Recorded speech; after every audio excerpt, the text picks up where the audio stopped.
نقشے قدم نبی کے ہے جنت کے راستے اللہ سے ملاتے ہیں سنت کے راستے الگ محمد صلی اللہ الگ محمد صلی اللہ الگ محمد صلی اللہ۔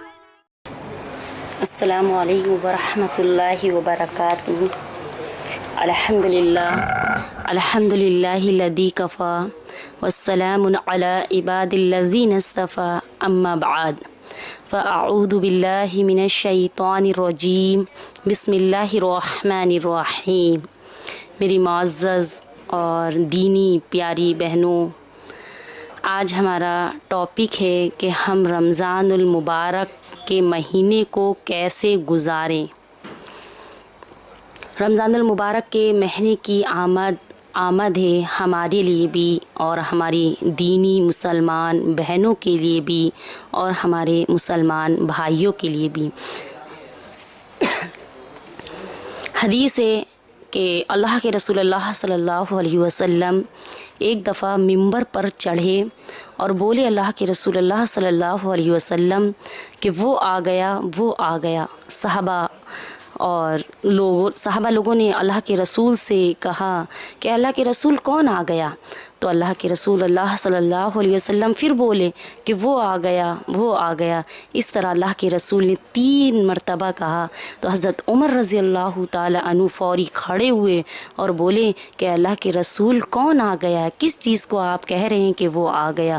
تو اللہ کے رسول اللہ صلی اللہ علیہ وسلم بولے کہ رمضان المبارک کا مہینہ آ گیا۔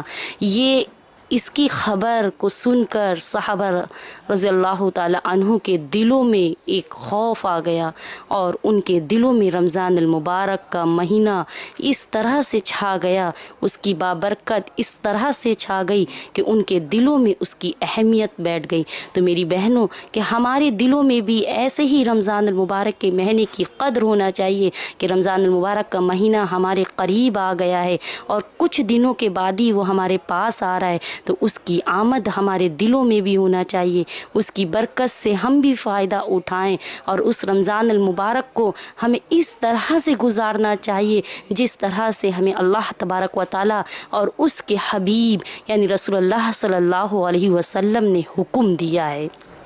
جس طرح ہم کو ہمارے پیارے نبی کریم صلی اللہ علیہ وسلم نے حکم دیا ہے۔ رمضان المبارک کا وہ مہینہ ہے، اللہ کو پا لینے والا مہینہ ہے، اللہ کے قریب ہو جانے والا مہینہ ہے، اللہ سے قربت حاصل کر لینے والا مہینہ ہے، اللہ کو اپنا بنا لینے والا مہینہ ہے۔ اور یہ رمضان المبارک کا مہینہ ہمارے لیے ایک تحفہ ہے، ہماری پوری امت محمدیہ کے لیے ایک تحفہ ہے۔ اس رمضان المبارک کی برکت ہمارے دلوں میں اس قدر بیٹھ جائے کہ جو رمضان آ رہا ہے تو اس کی آمد ہمارے دلوں میں ایسی ہو جائے کہ ہم اللہ سے قریب ہو جائیں، اللہ کو راضی کرنے والے بن جائیں، اللہ کو راضی کرنے والے کام کرنے لگیں۔ رمضان اس لیے آتا ہے کہ ہم اپنے اندر تقوی پیدا کر لیں، ہم اپنے اندر اللہ کا ڈر پیدا کر لیں، ہم اللہ سے زیادہ قریب ہو جائیں اور اللہ کو پکاریں اور اللہ کی عبادات کریں۔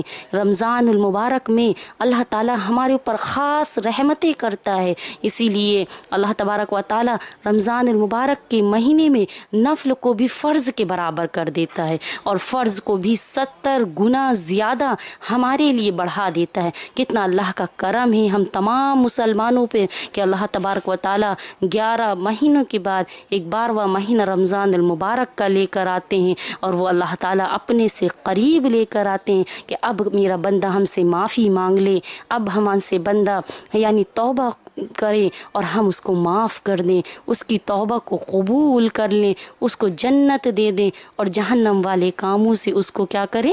بچا لیں۔ تو ہمیں اس رمضان المبارک جو ہمارا مہینہ آ رہا ہے، اس مبارک کی بابرکت سے ہمیں خوب فائدہ اٹھانا چاہیے، خوب زیادہ اس میں ہمیں عبادات کرنا چاہیے، خوب زیادہ اس میں ہمیں اللہ کا ذکر کرنا چاہیے